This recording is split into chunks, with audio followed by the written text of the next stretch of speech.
मेरे प्रिय छात्र एवं छात्राओं, आज हम इसमें आपको बताएंगे त्रैमासिक परीक्षा 2022-23 का कक्षा 10वीं विषय हिंदी का आदर्श उत्तर, यानी 1 से लेकर के टोटल 23 तक जो उत्तर हैं उसको हम आज इसमें आपको बताएंगे A to Z।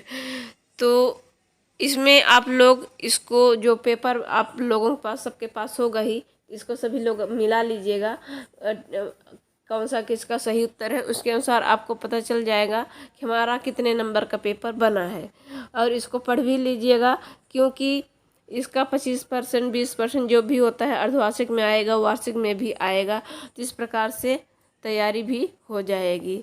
और हमारे चैनल को अगर सब्सक्राइब नहीं किए हैं तो सब्सक्राइब कर लीजिएगा, बेल आइकन ऑल पे दबा के, ताकि जब भी हम इसमें कुछ डालें वीडियो आपके से संबंधित, पढ़ाई से संबंधित, तो सबसे पहले आप तक पहुँचे। तो चलिए इसका आज का हम पहला प्रश्न देखते हैं। प्रश्न 1 है, सही विकल्प का चयन कर लिखना है। तो इसमें हम उत्तर बताएंगे ताकि वीडियो बड़ा भी ना हो, और क्योंकि पेपर बताने की आवश्यकता नहीं है, पेपर तो सबके पास है ही। तो नई कविता के कवि हैं, तो नई कविता के जो कवि हैं रघुवीर सहाय हैं। व्याधि शब्द का अर्थ होता है रोग। तीसरा है यहाँ पे कि आलम्बन और उद्दीपन का संबंध है, तो विभाव से होता है इसका संबंध। नेताजी की मूर्ति पर चश्मा लगाता था, तो कौन लगाता था? जो कैप्टन था, वो कैप्टन बार बार चश्मा खराब हो जाने पे वही बदलता था, लगाता था, क्योंकि वह एक देशभक्ति था। फिर निश्चय शब्द में संधि है, तो इसमें विसर्ग है, निधंचा इसका हो जाएगा। लेखक बचपन में अपने पिताजी के साथ खेल खेला करते थे, तो वह जो बचपन में खेल खेलते थे वह कुश्ती था, कुश्ती का खेल खेलते थे। फिर चलिए हम देखते हैं। प्रश्न 2 है, रिक्त स्थानों में सही विकल्प का चयन कर लिखिए। जो खाली स्थान दिया है उसमें नहीं, जो जो खाली स्थान दिया है उसमें कौन सा क्या लिखाएगा? तो इसका में हो जाएगा प्रश्न 2 का, एक में सहस्त्रबाहु, दूसरे में हो जाएगा छंद, तीसरे में हो जाएगा 2, और चौथे में हो जाएगा रेखा चित्र। और जो 5वां है 6 है उसमें, और 6वां वाला पहाड़। तो इस प्रकार से हमारा ये प्रश्न 2 का हो गया। अब ये प्रश्न 3 में दिया गया है, सही जोड़ी बनाकर लिखिए। तो इसको प्रश्न 3 का जो है सही जोड़ी बनाना है, तो इसका पहले में हो जाएगा जो दिया है सुर के पद, तो सुर के पद में हो जाएगा भ्रमर गीत। फिर काव्य की आत्मा जो है तो रस को कहा जाता है। नगर पालिका का कार्य कौन करवाता था? तो सड़कें पक्की करवा देना, ये नगर पालिका का काम है। फिर कलम का जादूगर जो है तो राम वृक्ष बेनीपुरी को कहा जाता है। और आंखें चुराने का अर्थ होता है नजरें बचाना। और जो 6वां है देहाती दुनिया, तो वह पहला आंचलिक उपन्यास है। तो इस प्रकार से ये सही जोड़ी हो गया। अब चलिए हम एक वाक्य वाले देखते हैं प्रश्न उत्तर कि प्रश्न 4 है, एक वाक्य में उत्तर लिखिए। एक वाक्य में लिखना है, तो पहला प्रश्न जो है यहाँ उसका उत्तर हो जाएगा कि पहला प्रश्न कि कवि किसका स्वप्न देखकर जाग गया, ये प्रश्न है। तो इसका उत्तर हो जाएगा कवि सुख का स्वप्न देख करके जाग गया, यानी इसका सुख हो जाएगा, कवि सुख का स्वप्न देख करके जाग गया। फिर दूसरे प्रश्न में है, चौपाई के प्रत्येक चरण में कितनी मात्राएं होती हैं? तो चौपाई के प्रत्येक चरण में जो है तो 16 मात्राएं होती हैं, यानी 16 मात्राएं होती हैं। तीसरे का है प्रश्न जो है कि मुख एवं छाती के ऊपरी भाग की बनाई गई आकृति को क्या कहते हैं? तो मुख एवं छाती के ऊपरी भाग की बनाई गई आकृति को बस्ट कहते हैं, जो हो जाएगा इसका सही उत्तर बस्ट। फिर प्रश्न 4 है दिया है, मुहावरा क्या है लिखिए। तो मुहावरे का यहाँ परिभाषा लिखना है कि मुहावरे वाक्य न होकर वाक्यांश होते हैं जो वाक्य में चमत्कार उत्पन्न करते हैं। फिर 5वें में है, संधि कितने प्रकार की होती है? तो जो संधि होती है, संधि 3 प्रकार की होती है, स्वर संधि, व्यंजन संधि और विसर्ग संधि। फिर 6वां है, जब भोलानाथ चूहे के बिल में पानी डालकर आया तब उसकी माँ क्या कर रही थी, ये प्रश्न हो गया। इसका उत्तर हो जाएगा यहाँ से 6वें का हो जाएगा। छठवें में प्रश्न है कि जब भोलानाथ चूहे के बिल में पानी डालकर आया तब उसकी माँ क्या कर रही थी। तो इसका उत्तर हो जाएगा, जब भोलेनाथ चूहे के बिल में पानी डालकर आया तब उसकी माँ चावल साफ कर रही थी, यानी कि जो चावल में कंकड़ पत्थर थे उसको वह साफ कर रही थी। अब हमारा यहाँ प्रश्न 5 देख लेते हैं, सत्य और सत्य। तो जो सत्य सत्य में है, ये पहला वाला हमारा सत्य हो जाएगा, दूसरा सत्य और तीसरा भी सत्य, चौथा सत्य, पांचवा सत्य और छठवां असत्य। इस प्रकार से दूसरा और छठवां असत्य बका, इसके अलावा सभी यहाँ सत्य हो जाएंगे। फिर प्रश्न 6 है हमारा कि प्रगत काल की 2 विशेषताएं लिखिए। कोई प्रगत काल की, यानी यहाँ पे 2 विशेषता लिखना है। तो पहली विशेषता जो हो जाएगी शोषक, यानी कि शोषक वर्ग के प्रति विद्रोह एवं शोषित वर्ग के प्रति सहानुभूति का भाव। प्रगतिवादी कवियों ने शोषित वर्ग, जैसे शोषित वर्ग यानी कि जिनका लोग शोषण करते हैं, जो मजबूर होते हैं, कुछ कोई नहीं कर पाता, उसको पैसा रुपया न दे करके फ्री में जिससे काम किया जाता है, शोषण जिसका किया जाता है, तो वे वर्ग थे।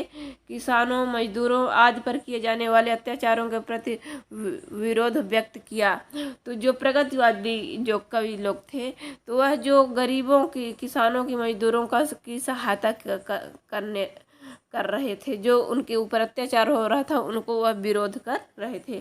फिर दूसरा विशेषता हो जाएगी आर्थिक एवं सामाजिक समानता की प्रधानता, यहाँ की आर्थिक और जो समाज में के जो लोग थे उनमें बराबर का समानता दिया जाए। तो प्रगतिवादी काव्य में साहित्यकारों ने आर्थिक और सामाजिक समानता पर बल दिया है। उन्होंने निम्न में एवं उच्च वर्ग के, यानी निम्न हो जाएगा, निम्न एवं उच्च वर्ग के अंतर को समाप्त करने के भाव व्यक्त किए हैं।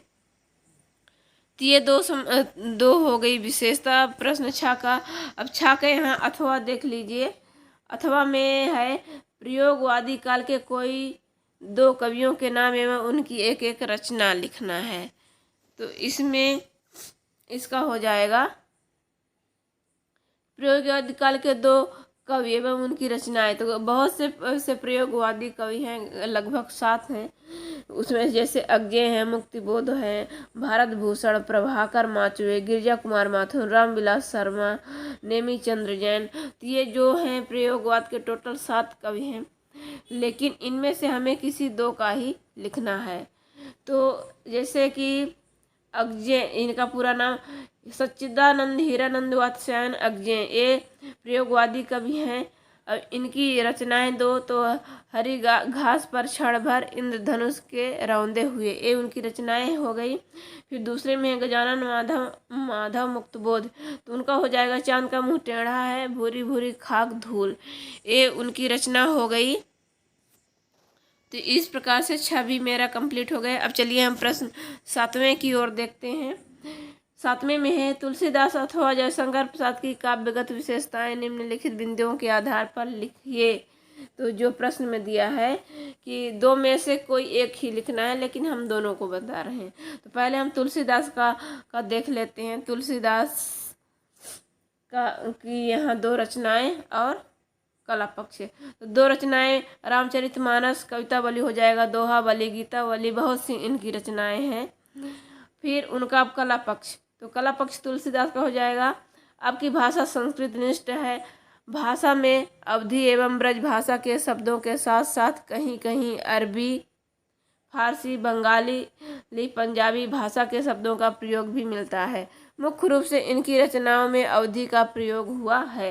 वैसे तो मुख्य इनकी भाषा जो है अवधी ही है, लेकिन इनके साथ साथ भी इन्होंने कई भाषाओं का, जैसे फारसी, पंजाबी, बंगाली, इन भाषाओं का प्रयोग भी किए हैं।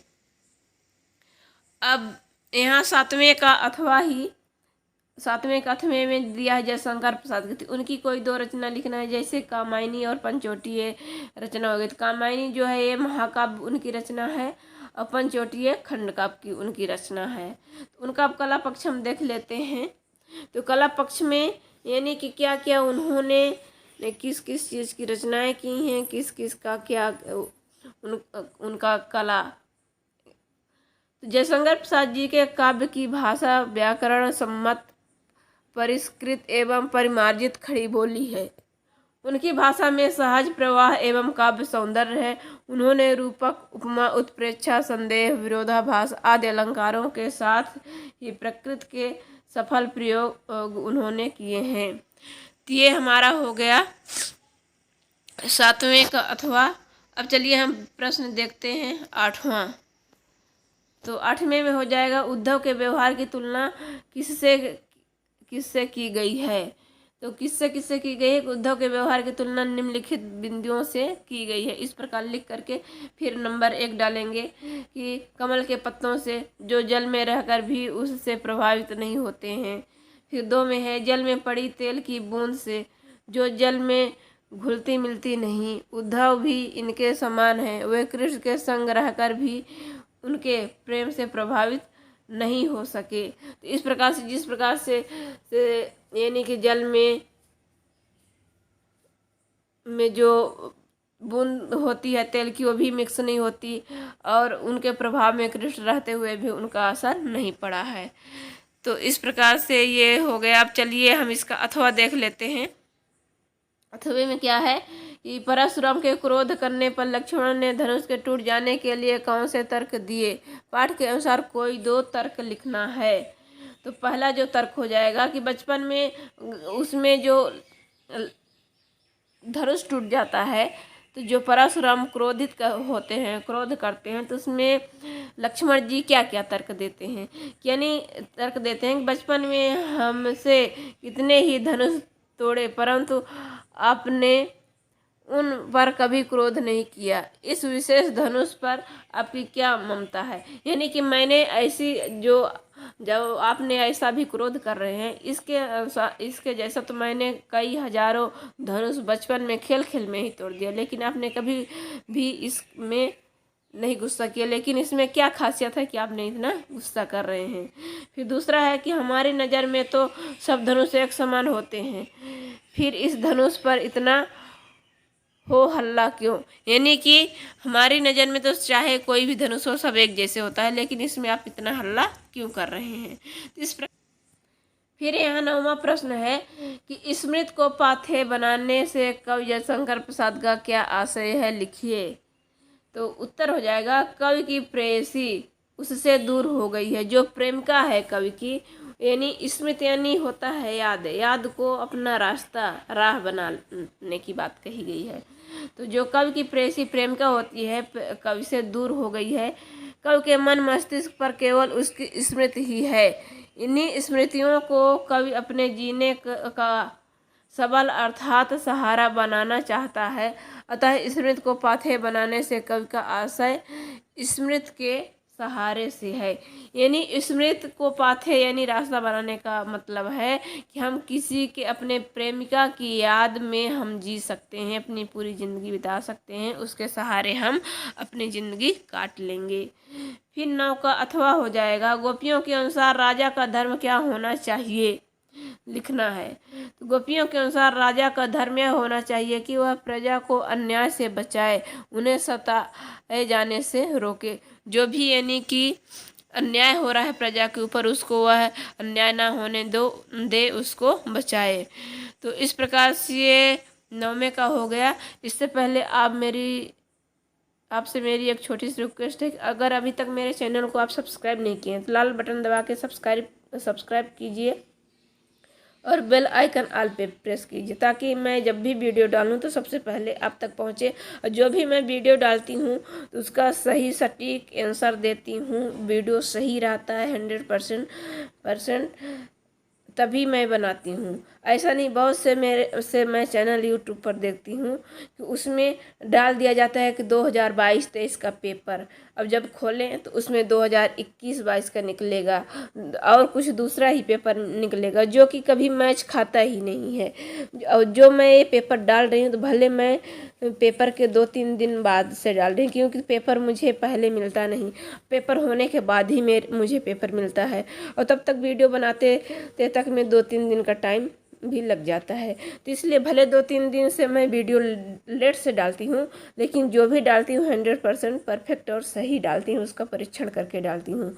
ऐसा नहीं कि दूसरे यूट्यूबर की तरह कि व्यूज पाने के लिए हम गलत वीडियो डाल दें, दिखाएं उसमें एक 2022-23 का है, लेकिन जब उसके अंदर जाएं तो कुछ और वीडियो में मिलता। तो ऐसा नहीं, मेरे अंदर ये नहीं है कि हम बच्चों के साथ धोखा दें। हाँ, अगर हम वीडियो डालते हैं तो अच्छा डालते हैं, वरना फिर डालते ही नहीं है। मेरे में यही खासियत है। तो इस प्रकार से अगर आपको सही मार्ग पे जाना है, सही अगर ज्ञान प्राप्त करना है तो सब्सक्राइब कर लीजिए। और अब चलिए हम इसमें देखते हैं प्रश्न 10वें का है कि महाकाव्य की कोई 2 विशेषताएं लिखिए। तो महाकाव्य की कोई वैसे तो बहुत सी विशेषताएं हैं, 8-10, लेकिन मात्र 2 लिखना है, इसलिए हम 2 ही बताएंगे। महाकाव्य कथा इतिहास प्रसिद्ध होती है, यानी जो भी इसमें कहानी या कथा कही गई होती इतिहास से वह प्रसिद्ध होती है। इसका नायक उदात्त चरित्र वाला होता है, यानी कि अच्छा चरित्र वाला होता है। इसमें कम से कम 8 या 8 से अधिक सर्ग होते हैं, ये भी लिख सकते हैं, लेकिन मात्र अभी 2, फिर और अगले वीडियो में। अभी जितना पूछा है उतना ही बताएंगे, क्योंकि वीडियो ज़्यादा फिर लंबा हो जाता है और आप लोगों का मन नहीं लगता। थोड़ा वीडियो लंबा होगा, क्योंकि अब 1 से प्रश्न 23 के सभी इसमें उत्तर बताएंगे, तो वीडियो तो लंबा होगा, लेकिन ये है कि आपको कहीं भटकना नहीं पड़ेगा। एक ही वीडियो में सारा उत्तर आपको मिल जाएगा, हल मिल जाएगा। तो इसे ज़रूर पूरा देखना। इसका अथवा का है, रस की परिभाषा लिखते हुए रस के अंगों के नाम लिखो। तो रस की परिभाषा हो जाएगी, कविता को पढ़ने, सुनने, नाटक को देखने से मन में जो आनंद की अनुभूति होती है उसे रस कहते हैं। यानी कोई भी चीज़ जो हम देखते हैं, पढ़ते हैं, सुनते हैं अथवा लिखने पढ़ने से जो हमें आनंद की अनुभूति होती है वही रस कहलाता है। और इस रस के जो अंग हैं वो 4 होते हैं, अस्थाई भाव, विभाव, अनुभाव और संचारी भाव। ये हमारे रस के 4 अंग हो गए। अब इसमें 11 का है कि दोहा छंद का कोई एक उदाहरण लिखिए। उदाहरण भी ढेर सारे हैं, लेकिन कोई एक ही उदाहरण लिखना है। दोहा छंद का उदाहरण वही परफेक्ट बैठता है जो उसके प्रथम और तृतीय चरण में 13-13 मात्राएं होती हैं, और दूसरे और चतुर्थ में 11-11 मात्राएं, वही परफेक्ट बैठता है। तो चलिए देखते हैं। मेरी भाव बाधा हरो, राधा ना गर सोय, जा तन की झाई परे, श्याम हरित द्रुत होए। तो इस प्रकार से इसमें ये है। अगर हम इसका मात्रा की गणना करके देखेंगे, देखना इसमें हो जाएगा 2, 2, 4 इसका, फिर ये 1, 1, फिर यहाँ 2, 2, फिर 1, फिर 2। तो इस प्रकार से इसमें टोटल 13 होना चाहिए। 2, 2, 4, 2, 3, 6, 2 चौका 2 पंचे 10, 2 छक्का 12, 1 13। तो इस प्रकार से इसमें 13 है। अब इसका होना चाहिए 11, तो इसका भी ये भी गणना कर लेते हैं। 2, 2, 4, 2, 3, 6, 7, 8, 9, 10, 11। इस प्रकार से इसका 11। इस प्रकार से इसमें परफेक्ट बैठ रहा है। और इसका नीचे वाले का भी देख लेते हैं, इसका वाले का कि 2, जो बड़ा अक्षर होता है उसका 2 गिनती होता है, जो छोटा अक्षर होता है उसका 1। 2, 3, 4, 5, 6, 7, 8, 9, 10, 11, 12, 13। तो इस प्रकार से इसका भी परफेक्ट बैठा। अब इसका इधर का देख लेते हैं यहाँ से कि इसमें हो जाएगा इसका 2, 3, 4, 5, 6, 7, 8, 9, 10। तो इस प्रकार से इसका भी यहाँ पे 11 ही आ रहा है। तो इस प्रकार से इसका हो गया। अब चलिए हम 11 का अथवा देखते हैं। अथवा में है कि पुनरुक्त प्रकाश अलंकार की परिभाषा उदाहरण सहित लिखिए। तो इसका हो जाएगा कि जब किसी वाक्य में किसी शब्द का प्रयोग 2 बार किया जाता है अर्थात एक ही शब्द को 2 बार दोहराया जाता है वहाँ पर पुनरुक्ति अलंकार होता है। यानी पुनरुक्ति का मतलब है कि पुनः बार बार, यानी कोई शब्द जब 2 या 2 से अधिक बार आता है, यानी कि एक से अधिक बार आता है, 2 बार आता है वही शब्द, तो वहाँ पे क्या होता है, पुनरुक्ति प्रकाश अलंकार हो जाता है। जैसे कि उदाहरण में हो जाएगा कि मधुर वचन कही कही परितोषी, यानी कि कही कही जो है एक कितने बार आया है, 2 बार, यानी एक से अधिक बार आया है, इसलिए यहाँ पे क्या हो गया, पुनरुक्ति प्रकाश अलंकार। और प्रश्न अगला है हमारा 12 है कि गद्य किसे कहते हैं। गद्य की प्रमुख विधाओं के नाम लिखना है। तो गद्य क्या होता है, पहले तो इसको जानो कि एक ऐसी रचना जो छंद, ताल, लय एवं तुकबंदी से मुक्त कथा विचार पूर्ण हो उसे गद्य कहते हैं। यानी जैसे पद्य जो होता है तो उसमें छंद, तय, लय, तुक, बंदी ये सब होता है गद्य पद्य में, लेकिन गद्य में ऐसा कुछ नहीं है, इससे मुक्त होता है। यानी कि इसमें छंद, तय, लय, तुकबंदी, पाई मात्रा के कि कुछ भी ध्यान नहीं दिया जाता है, ऐसी रचनाओं को गद्य कहा जाता है। गद्य की जो प्रमुख विधाएं हैं वो कई विधाएं हैं। मुख्य जो विधाएं हैं तो कहानी, नाटक, उपन्यास, निबंध, एकांकी, आलोचना, रेखाचित्र, संस्मरण, उपन्यास, ये सारी क्या हैं, ये गद्य की विधाएं हैं। फिर इसका अथवा हो जाएगा यहाँ पे कि निबंध के प्रकारों के नाम लिखते हुए कोई 2 प्रसिद्ध निबंधकारों के नाम एवं उनके एक एक निबंध का नाम लिखना है। तो निबंध के प्रकार बताते हुए, तो निबंध के टोटल जो होते हैं तो 4 प्रकार होते हैं। पहला उसमें वर्णनात्मक निबंध, विचारात्मक निबंध, भावात्मक निबंध और आलोचनात्मक निबंध, ये निबंध हो गए। अब इसमें पूछा है कि 2 प्रसिद्ध निबंधकारों के नाम और उनकी रचना। तो अब जो प्रसिद्ध निबंधकार हैं उनका नाम हो जाएगा हजारी प्रसाद द्विवेदी, उनके निबंध का नाम है शिरीष के फूल। और दूसरे निबंधकार हैं आचार्य रामचंद्र शुक्ल, हिंदी साहित्य के इतिहास, ये उनके का यहाँ पे ये इधर रचना है, ये रचना, और इधर जो है तो ये निबंधकार हैं। तो 2 निबंधकार हो गए और 2 रचना। फिर प्रश्न यहाँ 13 है कि स्वयं प्रकाश अथवा राम वृक्ष बेनीपुरी की साहित्यिक विशेषताएं निम्न बिंदुओं के आधार पर लिखिए। तो क्या क्या लिखना है इसमें दिया है। तो जैसे स्वयं प्रकाश का पहले हम बताते हैं, 3 की रचनाएं जो हो जाएंगी, कोई 2 रचना बोला है यहाँ पे। तो जलते जहाज पर उत्तर जीवन कथा, ये उनकी रचना हो गई।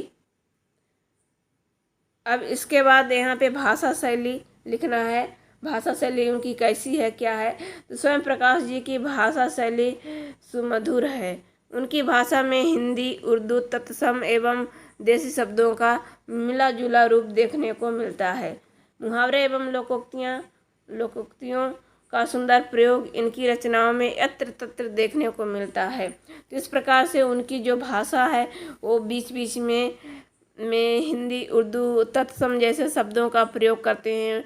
देसी शब्दों का भी मिला जुला उनके रचनाओं में मिलता है, और मुहावरे और लोकोक्ति का भी सुंदर प्रयोग बीच बीच में किए हैं।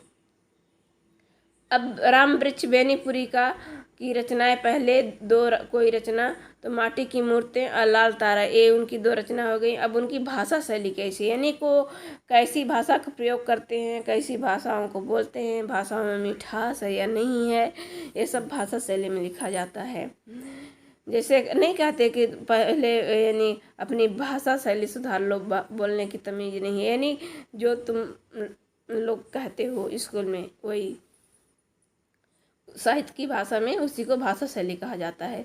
तो बेनीपुरी जी की भाषा सरल एवं व्यवहारिक है। उनके द्वारा प्रयुक्त खड़ी बोली सरलता, सुबोधता, सजीवता विद्यमान है। उनकी रचनाओं में भावानुकूल भाषा का चयन किया गया है। तो इस प्रकार से उनकी जो भाषा शैली है वो सरल शब्दों का प्रयोग करते हैं, व्यवहारिक है, सबको अच्छी लगती है। खड़ी बोली का ज़्यादातर प्रयोग करते हैं और सरलता से, सुबोधता से किसी को समझाने में सफल होते हैं। प्रश्न यहाँ पे 14 है कि मूर्ति पर लगा सरकंडे का चश्मा क्या उम्मीद जगाता है। पाठ के आधार पर अपने विचार लिखना है। लिखिए। तो मूर्ति पर लगा चश्मा यह दर्शाता है कि अभी भी लोगों में देशभक्तों के प्रति सम्मान है। ये युवा ही देश के भविष्य होते हैं। मूर्ति बनाने वाला नेताजी की मूर्ति में चश्मा बनाना भूल गया था। चश्मे के बिना मूर्ति अधूरी लग रही थी, इसलिए कैप्टन साहब अपनी दुकान से चश्मे का फ्रेम ले आते व अलग अलग तरह के फ्रेम मूर्ति में लगा कर आ जाते थे। यहाँ फ्रेम नहीं होगा बल्कि फ्रेम होगा।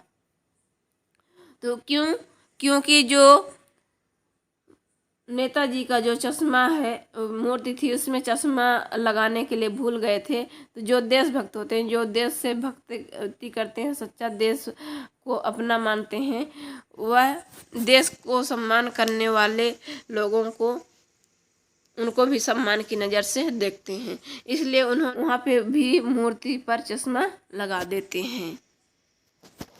फिर 14 का अथवा हो जाएगा। कैप्टन चश्मे वाला कौन था? वह मूर्ति के चश्मे बार बार क्यों बदल देता था? लिखिए कि यानी आखिर कैप्टन चश्मा वाला है कौन?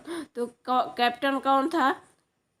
कैप्टन देशभक्त तथा शहीदों के प्रति आदर भाव रखने वाला व्यक्ति था। कैप्टन जो एक है जो देशभक्ति से प्रेम करते हैं, अपने देश से, जो देश के लिए शहीद होते हैं उनसे बहुत आदर भाव रखता है और उनसे प्रेम करने वाला एक कोई व्यक्ति है। वह नेताजी की चश्मा विहीन मूर्ति देखकर दुखी होता था। वह मूर्ति पर चश्मा लगा देता था, पर किसी ग्राहक द्वारा वैसा ही चश्मा मांगे जाने पर उतार कर उसे दे देता था और मूर्ति पर दूसरा चश्मा लगा दिया करता था।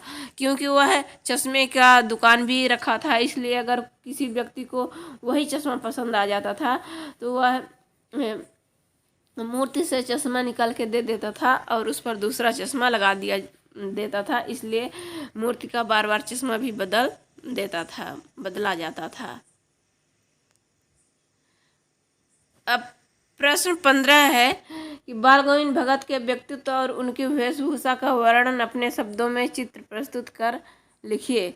यानी कि जिस प्रकार से वो एक चित्र में लगते थे देखने से, उसी के अनुसार हमें यहाँ पे लिखना है। तो बाल गोविंद भगत गृहस्थ होते हुए भी अपना आचरण साधु वैरागियों सा रखते थे। यानी एक गृहस्थ थे, क्योंकि जिस प्रकार से साधु संत होते हैं तो रूप धारण किए रहते हैं, गेरुआ रंग का कपड़ा पहने रहते हैं, चंदन बभूत ये सब लगाए रहते हैं। तो ये गृहस्थ थे, घर में रहते थे, घर के काम काज खेती बाड़ी ये सब करते थे। इसके बावजूद भी इन्होंने अपना साधुओं के जैसे ही पहनावा रखते थे, आचरण व्यवहार भाषा बोलिए सब। उनकी उम्र 60 वर्ष के ऊपर थी। वे रूप रंग से गोरे और मझोले कद के व्यक्ति थे। देखने में वह गोरे थे, छोटे कद के थे, उनके बाल सफ़ेद थे, दाढ़ी लंबी थी। वे प्रायः एक लंगोटी में रहा करते थे, यानी ज़्यादा कपड़े वह नहीं पहनते थे, एक लंगोटी पहनते थे। कबीर पंथियों के समान एक कनपटी टोपी पहनते थे, जिस प्रकार से कबीर पंथी के लोग पहनते हैं। सर्दियों में काला कंबल ओढ़ा करते थे। उनके ललाट पर रामानंदी चंदन और गले में तुलसी की माला सुशोभित होती थी। तो जिस प्रकार से साधु संत जो आते हैं या फिर हम टीवी मोबाइल में देखते हैं, देखने में उसी प्रकार से वह रूप धारण किए रहते थे, यानी उसी प्रकार से पहनते ओढ़ते थे। लेकिन वह साधु नहीं थे, बल्कि एक घर में ही रहते थे। अब यहाँ 15 का अथवा हो जाएगा यहाँ पे कि बाल गोविंद भगत की पुत्रवधू उन्हें अकेले क्यों नहीं छोड़कर जाना चाहती थी। लिखिए क्यों नहीं जाना चाहती थी। बाल गोविंद भगत की पुत्रवधू जानती थी कि भगत जी संसार में अकेले हैं, क्योंकि उनका और परिवार कोई नहीं था। उनके मात्र एक लड़का था, लड़का ख़त्म हो गया, और अगर पुत्रवधू उनकी बहू दूसरे जगह चल जाती तो उनकी देखभाल कौन करता। उनका एकमात्र पुत्र मर चुका है वे बूढ़े हैं और भक्त हैं, उन्हें घर बार और संसार में कोई रुचि नहीं है, अतः वे अपने खाने पीने और स्वास्थ्य की ओर भी ध्यान नहीं दे पाएंगे। इसलिए वह सेवा भाव से उनके चरणों की छाया में अपने दिन बिताना चाहती है। वह उनके लिए भोजन और दवा दारू का प्रबंध करना चाहती थी, इसलिए वह छोड़ करके नहीं जाना चाहती थी कि अगर हम छोड़ के चले जाएंगे तो इनका कोई संतान भी नहीं है, इनके मात्र एक ही बेटा था जो कि मर चुके हैं, तो अगर हम चले जाएंगे तो इनकी देखभाल कौन करेगा, और ये ज़्यादा खाने पीने में भी ध्यान नहीं देते हैं। अब यहाँ प्रश्न 16 लिखे में देखेंगे, संधि और समास में कोई दो अंतर लिखना है। तो पहला हो जाएगा, समास में दो पदों का योग होता है। किसका? दो पदों का योग, यानी जो पद होता है, जैसे ये एक पद हो गए, एक पद हो गए, ये सब एक पद हो गए, तो इस प्रकार से इनका एक पद होता है कहते हैं। तो समास में दो पदों का योग होता है, जबकि संधि में दो वर्णों का योग होता है। वर्ण यानी दो अक्षरों का। दूसरे में है, संधि को तोड़ने को विच्छेद कहते हैं, जबकि समास को का जो तोड़ने का होता है उसको विग्रह कहा जाता है। अब दूसरे का 16वें का अथवा, तो यहाँ पे 16 का अथवा हो जाएगा, निम्नलिखित मुहावरों का अर्थ वाक्य में प्रयोग कर लिखना है। तो गागर में सागर भरना, इसका हो जाएगा थोड़े से शब्दों में बहुत अधिक भाव या विचार व्यक्त करना, यानी थोड़े शब्दों में अधिक से अधिक शब्दों को कहना। जिस प्रकार से बिहारी के दोहे थे, गागर में सागर भरने वाले, यानी थोड़े से शब्दों में बहुत कुछ कह जाते थे। अब इसका वाक्यों में प्रयोग हम किसी भी प्रकार से कर सकते हैं कि उस व्यक्ति ने मंच पर आने के बाद तो मानो जैसे गागर में सागर भर दी, इस प्रकार से, यानी कि मंच पे आने पर वह थोड़ा सा वाक्य कहा, थोड़ा सा शब्द कहा, थोड़ा सा कुछ बोला, लेकिन लोगों के मन में वह छा गया। लोग उसे यानी कि उनके शब्दों को बहुत तारीफ करने लगे। फिर दूसरा है, एड़ी चोटी का जोर लगाना, इसका अर्थ हो जाएगा बहुत प्रयत्न करना, यानी बहुत मेहनत करना। प्रयोग हो जाएगा इसका वाक्यों में कि अच्छे विद्यार्थी प्रतियोगी परीक्षा में सफल होने के लिए एड़ी चोटी का जोर लगा देते हैं, यानी जो भी होता है तो यानी कड़ी मेहनत करते हैं। प्रश्न 17 है, बच्चे माता पिता के प्रति अपने प्रेम को कैसे अभिव्यक्त करते हैं, लिखिए। यानी छोटे बच्चे जो होते हैं तो माँ और पिता से किस प्रकार से प्रेम अपना दिखाते हैं। तो बच्चे अपने माता पिता के प्रति प्रेम की अभिव्यक्ति अपनी विविध प्रकार की हरकतों से करते हैं, यानी हरकत यानी कि वो अपना चाल ढंग से, जो तो पहला हो जाएगा, वे अपने माता पिता से हठ द्वारा अपनी मांगे मंगवाते हैं और मिल जाने पर उनको विभिन्न तरह से प्यार करते हैं, जैसे कि कुछ भी खिलौना हो गया, चिप्स हो गया, चॉकलेट हो गए, यानी कि कुछ भी करके वो जो ठान लेते हैं, चाहे रो के हंस के कुछ भी करके वो पा ही लेते हैं। माता पिता के साथ विभिन्न प्रकार के खेल करके, खेल में से के माध्यम से माता पिता को अपने रोज़मर्रा के खेल और बातों को बता करके कि आज हमें एक ये वो किए, ऐसा वैसा, तो इस प्रकार से उसमें भी अपनी बात को मनवा लेते हैं। फिर यहाँ है, गंतों को मेहनत कश बादशाहों को उनका शहर क्यों कहा गया है। तो मेहनत कश का अर्थ है कड़ी मेहनत करने वाला, यानी कि गंतोक को मेहनत कश बादशाहों का शहर क्यों कहा गया है। तो मेहनत कश का क्या अर्थ होता है कि मेहनत, कड़ी मेहनत करने वाला, परिश्रम करने वाला। बादशाह का अर्थ है मन की मर्जी के मालिक, यानी कि अपनी मन की मर्जी है, मन होगा तो हम करेंगे, नहीं होगा तो नहीं करेंगे। गंतोक एक पर्वतीय स्थल है, यानी गंतोक क्या कहा जाता है कि एक पर्वतीय स्थल है जो पर्वत पहाड़ पे ऊपर में रहता है, उसे गंतोक कहा जाता है। पर्वतीय क्षेत्र होने के नाते यहाँ स्थितियाँ बड़ी कठिन हैं। अपनी ज़रूरतें पूरी करने के लिए लोगों को कड़ी मेहनत करनी पड़ती है। यहाँ के लोग इस मेहनत से घबराते नहीं और ऐसी कठिनाइयों के बीच भी मस्त रहते हैं। इसलिए गंगटोक को मेहनत कश बादशाहों का शहर कहा गया है। जो गंगटोक शहर है वहाँ पे पर्वतीय इलाका है, पठारी इलाका है। वहाँ पे जैसे पानी भी बहुत मेहनत के बाद बहुत गहराई में मिलता है और भी जो चीज़ें हैं तो यानी वहाँ आसानी से नहीं मिलती है। इसलिए वहाँ ऐसे ही लोग टिकेंगे जो बहुत परिश्रम करते हों, मेहनत करते हों, और आलसी लोग वहाँ नहीं टिक पाएंगे। इसलिए उसको कहा गया है यानी बादशाहों का शहर, यानी अपनी मन की मर्जी का मालिक। अब प्रश्न 18 में है यहाँ पे, निम्नलिखित काव्यांश का संदर्भ प्रसंग सहित भावार्थ लिखना है। जैसे उधर तुम हो अति बड़भागी, ये जो दिया गया है तो इसका यहाँ पे क्या लिखना है, संदर्भ प्रसंग। तो यहाँ से लेकर के जो है ना ताकव लागी, ये बीच का जो है, बीच का इधर देख लेना क्या है। तो इस प्रकार से इसका संदर्भ में हो जाएगा। संदर्भ में क्या लिखा जाता है कि कवि का नाम, पाठ का नाम, किताब का। तो ये हो जाएगा संदर्भ में। प्रस्तुत पद्यांश हमारी क्षितिज भाग 2 के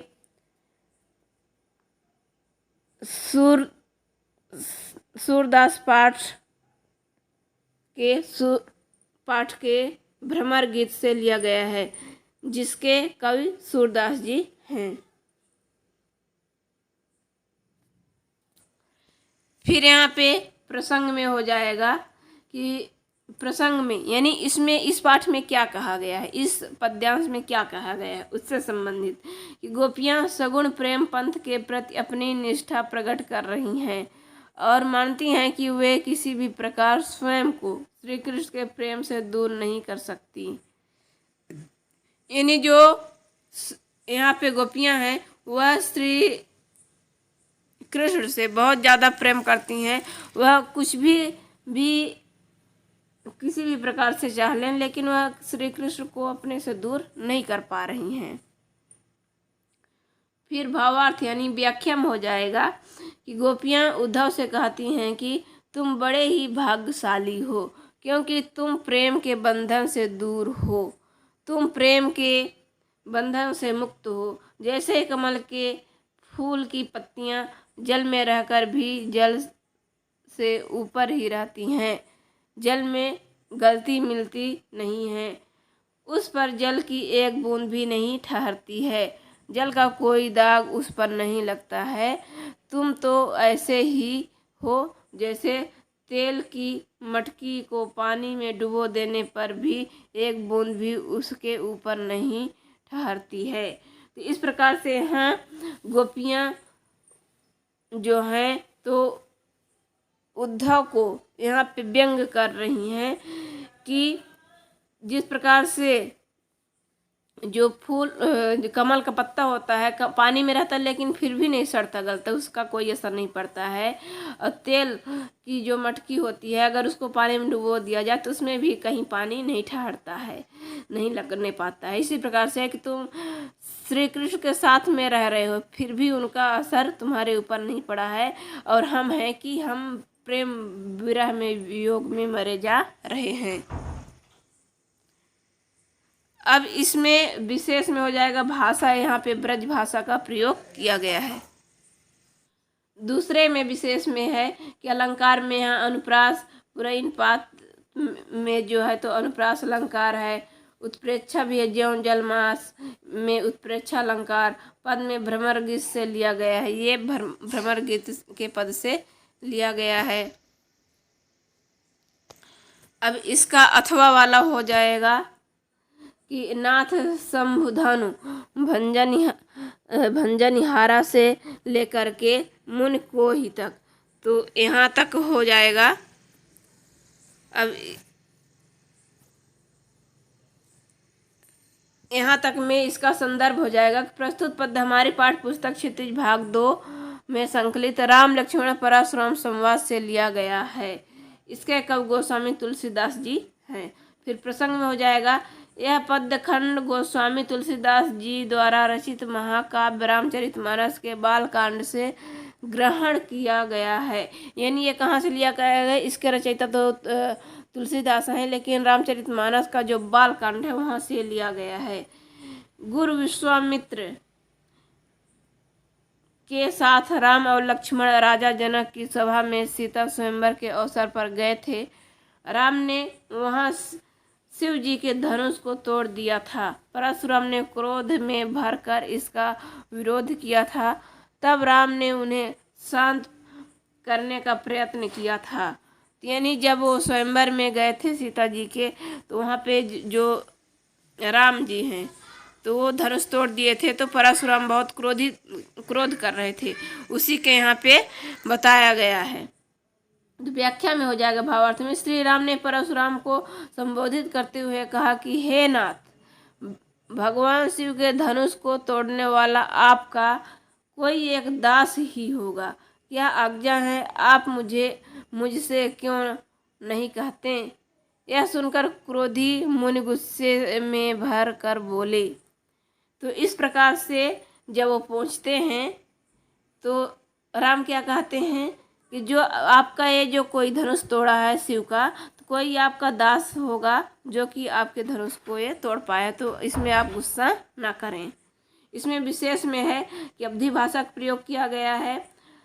छंद में चौपाई छंद है, कहाँ है कहीं की, ये यहाँ पे अलंकार में अनुप्रास का कही, किन यहाँ पे अनुप्रास अलंकार है। अब यहाँ पे प्रश्न हो जाएगा 19 कि निम्नलिखित गद्यांश की संदर्भ प्रसंग व्याख्या कीजिए। तो संदर्भ प्रसंग यहाँ पे व्याख्या करना है गद्यांश की। जैसे बार बार सोचते यहाँ से लेकर के दुखी हो गए तक, जो इसमें आपके जो पेपर में दिया गया है यहाँ से ये सब मिला लेना है इसमें, क्योंकि पूरा पेपर नहीं है। तो इसका संदर्भ में हो जाएगा कि यह कहाँ से लिया गया है। तो नेताजी के यह जो नेताजी का चश्मा है वहाँ से लिया गया है, और इसके जो लेखक हैं स्वयं प्रकाश जी हैं। तो इसका हो जाएगा कि प्रस्तुत गद्यांश हमारी क्षितिज भाग 2 के नेताजी के चश्मा पाठ से लिया गया है, जिसके लेखक स्वयं प्रकाश जी हैं। इस प्रकार से हो जाएगा। फिर प्रसंग में हो जाएगा कि ये जो दिया है गद्यांश दिया है तो किसके बारे में दिया गया? तो हवलदार साहब आगे आने वाली पीढ़ी के बारे में सोचते हैं इसका हो जाएगा। फिर व्याख्या में हो जाएगा कि गद्यांश में लेखक ने बालदार साहब यहाँ पे हालदार साहब हो जाएगा। हालदार साहब के माध्यम से युवा पीढ़ी को यह संदेश दिया है कि वे देश के लिए अपना सर्वस्व लुटाने वाले, मर मिट जाने वाले शहीदों के प्रति सम्मान की भावना बनाए रखें एवं स्वयं भी देश के लिए अपना सर्वस्व समर्पित करने के लिए तत्पर रहें। यानी कि यहाँ पे आग्रह किए हैं कि जो हमारी आने वाली पीढ़ी है वह भी देश के लिए मरे मिटे, देश के लिए अपना शहीद करे, सम्मान करे, उसमें यानी स्वाभिमान अर्पित करे अपना। इस प्रकार से यहाँ पे आह्वान युवाओं को कहा गया है। फिर विशेष में हो जाएगा भाषा में जो है कि खड़ी बोली का प्रयोग किया गया है, सरल एवं सरस भाषा का प्रयोग है, सरल भाषा का आगे आने वाली पीढ़ी के लिए यहाँ पे संदेश भी दिया गया है। फिर उसी का अथवा हो जाएगा बाल गोविंद भगत से लेकर के कनपटी टोपी तक का जो है उसका अथवा वाला 19 का अथवा। तो इसमें अथवा में हम चलिए देखते हैं, इसमें भी हो जाएगा कि प्रस्तुत गद्यांश हमारी पाठ्य पुस्तक क्षितिज के बाल गोविंद भगत नामक पाठ से लिया गया है। इसके लेखक श्री रामवृक्ष बेनीपुरी जी हैं। फिर प्रसंग में हो जाएगा प्रस्तुत गद्यांश में लेखक द्वारा बाल गोविंद भगत के व्यक्तित्व का वर्णन किया गया है। फिर व्याख्या में हो जाएगा बाल गोविंद भगत मझोले कद के गोरे चिट्ठे व्यक्ति थे। उनकी उम्र करीब 60 साल थी। उनके चेहरे पर पके बाल और थोड़ी बड़ी हुई दाढ़ी चमकती रहती थी। उनकी कमर में लगोटी और सिर पर कबीरपंथी टोपी रहती थी। विशेष भाषा सरल एवं सहज है। यहाँ है बाल गोविंद भगत के आकर्षक व्यक्तित्व का यहाँ पे चित्रण किया गया है कि अगर व्याख्या में संदर्भ प्रसंग अगर बन गया है संदर्भ में क्या लिखा जाता है, पाठ का नाम और लेखक का नाम। फिर प्रसंग में जो गद्यांश में दिया जाता है उसी को थोड़ा सा निचोड़, फिर व्याख्या में उसी को लिखा जाता है। अगर नहीं बन रहा है तो जो दिया गया है उसी को उतार दें, फिर भी थोड़ा कुछ तो मिल ही जाएगा। फिर यहाँ पे प्रश्न 20 का है, योग का महत्व विषय पर एक अनुच्छेद लिखना है। तो यहाँ पे योग का महत्व,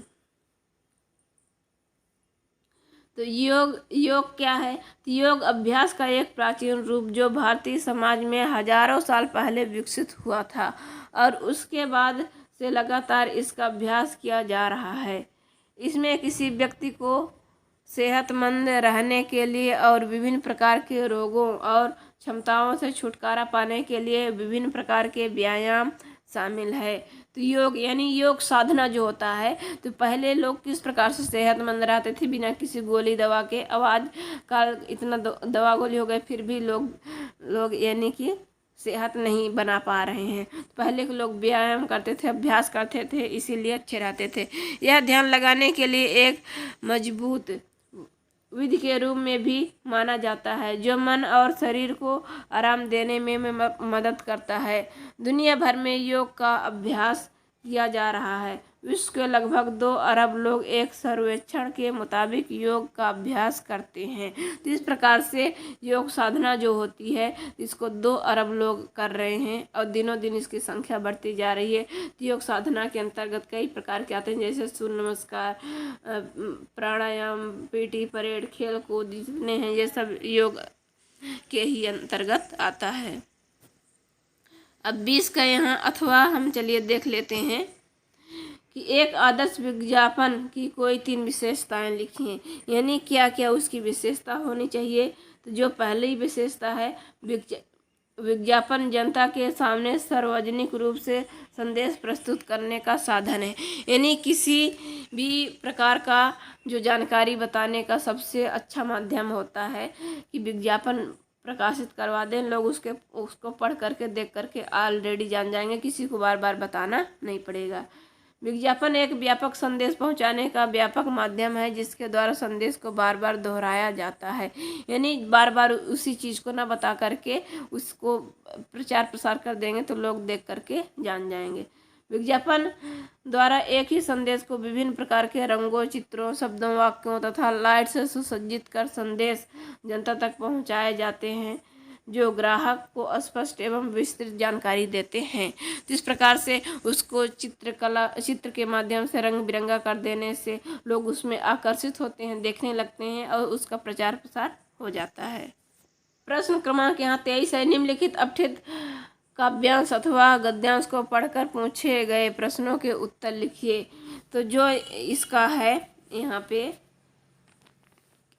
21 का कि पूर्व में चलने के बटोही बाट की पहचान कर ले, पुस्तकों में है नहीं छापी गई इसकी कहानी, हाल इसका जात होता है न औरों की जवानी, अनगिनत राही गए इस राह से उनका पता क्या, पर गए कुछ लोग इस पर छोड़ पैरों की निशानी, यह निशानी मूक होकर भी बहुत कुछ बोलती है, खोल इसका अर्थ पंथी पंथ का अनुमान कर ले, पूर्व चलने के बटोही बाट की पहचान कर ले। तो यह जो दिया है इसका हम इसमें प्रश्न का उत्तर देखेंगे कि बटोही को क्या करना चाहिए। तो क्या करना चाहिए, बटोही को चलने के पूर्व रास्ते की पहचान कर लेना चाहिए। पुस्तकों में यहाँ प्रश्न जो दूसरा है, पुस्तकों में किसकी की कहानी नहीं छपी है। प्रश्न दूसरा है तो हो जाएगा पुस्तकों में बाट यानी रास्ते की कहानी नहीं छपी होती है, जो रास्ता खुद हमें बनाना होता है। प्रश्न 3 है, बटोही शब्द का अर्थ लिखिए। तो बटोही शब्द का अर्थ होता है रास्ता चलने वाला या पथिक या राहगीर जिसको कहा जाता है। फिर प्रश्न 4 में है, उपर्युक्त पद्यांश में पैरों की निशानी छोड़ने से क्या अभिप्राय है।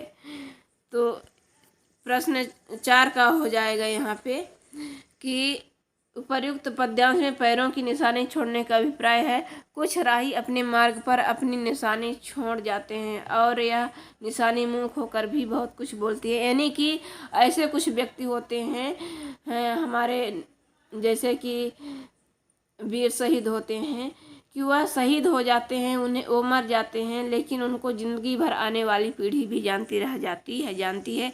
यही उनकी निशानी है। अब इसी का अथवा वाला हम देखेंगे कि जो अथवा में एक वाणी से लेकर के प्रयास करता है तक, ये उसमें दिया है, इसको देख लेना। अब इसका उत्तर हम बता रहे हैं क्योंकि वीडियो बहुत लंबा हो रहा है।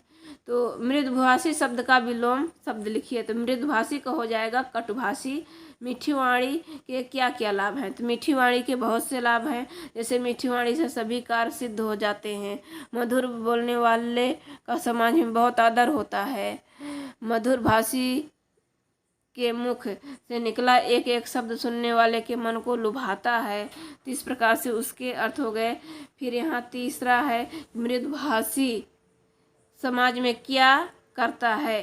तो मृदुभाषी समाज में सद्भावना का प्रसार करता है, यानी मिला जुला करके वह रखता है समाज को, परिवार को।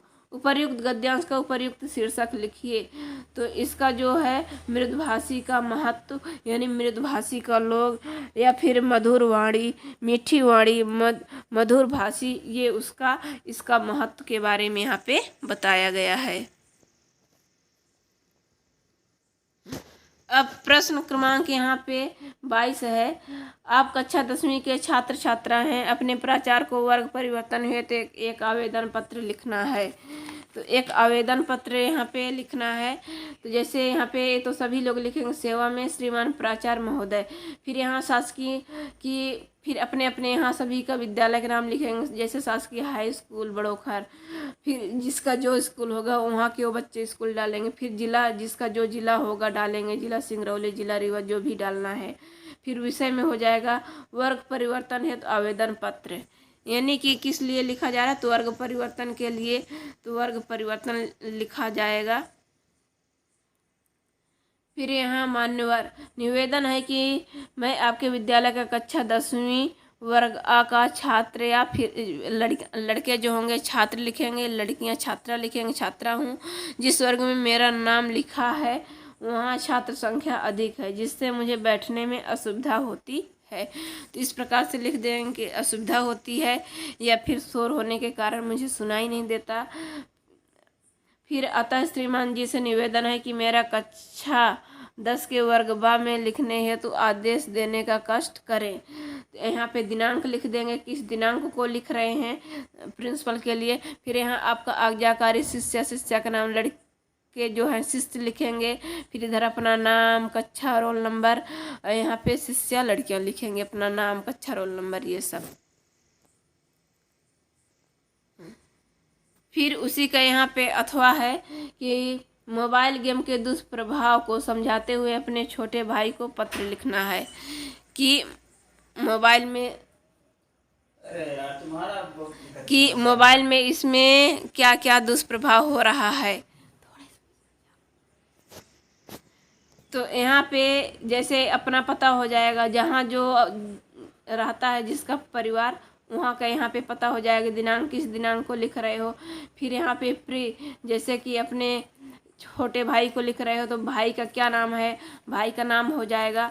फिर यहाँ से ए शुभाशीष, यानी कि यहाँ से अपना लिखना शुरू करो, शुभाशीष यानी कि तुम उसे आशीर्वाद दे रहे हो। तो इस प्रकार से हो जाएगा। तुम्हारा पत्र मिला, पढ़कर प्रसन्नता हुई, तुम्हारी पढ़ाई अच्छी चल रही है, यह अच्छी बात है, किंतु वर्तमान समय में तुम पढ़ाई की जगह मोबाइल गेम में अपना समय अधिक व्यतीत कर रहे हो, यह अच्छी बात नहीं है। इससे कई तरह की मानसिक, शारीरिक एवं आर्थिक नुकसान है। यानी कि इससे क्या है, शारीरिक नुकसान भी हो रहा है, मानसिक भी नुकसान हो रहा है, पैसे रुपये के सभी प्रकार से नुकसान हो रहा है। मैं आशा करता हूँ कि अब मोबाइल गेम को छोड़कर तुम अपनी पढ़ाई में अधिक ध्यान दोगे, जिससे कक्षा में अच्छे अंक प्राप्त कर सको। बड़ों को प्रणाम एवं छोटों को स्नेह। तो इस प्रकार से लिखोगे, यानी अपने बड़ों को भी प्रणाम करोगे और छोटों को भी स्नेह लिखोगे। और यहाँ पे तुम्हारा अग्रज यानी कि बड़ा भाई, और यहाँ पे अपना नाम वगैरह ये सब रहेगा, नाम पता। और यहाँ प्रश्न 23 का है कि प्रश्न क्रमांक 23, निम्नलिखित में से किसी एक विषय पर निबंध लिखना है सारगर्भित। तो यहाँ पे जो है कि विद्यार्थी अपने विवेक से किसी भी एक विषय पर यहाँ पे निबंध खुद लिखेंगे, यानी कि क्योंकि विद्यार्थी हर एक, जैसे कि विद्यार्थी जीवन में नैतिक मूल्यों का महत्व, पर्यावरण प्रदूषण में हमारी व्यक्तिगत भूमिका, ये जो है तो यहाँ अलग अलग विषय में अलग अलग लोग यहाँ लिखेंगे, इसलिए इसमें इसका नहीं बता रहे हैं। इसमें खुद ही अपने अनुसार पहले प्रस्तावना लिखेंगे, फिर बीच का लिखेंगे, फिर लास्ट में उपसंहार लिखेंगे। इस प्रकार से ये कक्षा 10वीं का 2022-23 का त्रैमासिक का ये संपूर्ण प्रश्न हो गया।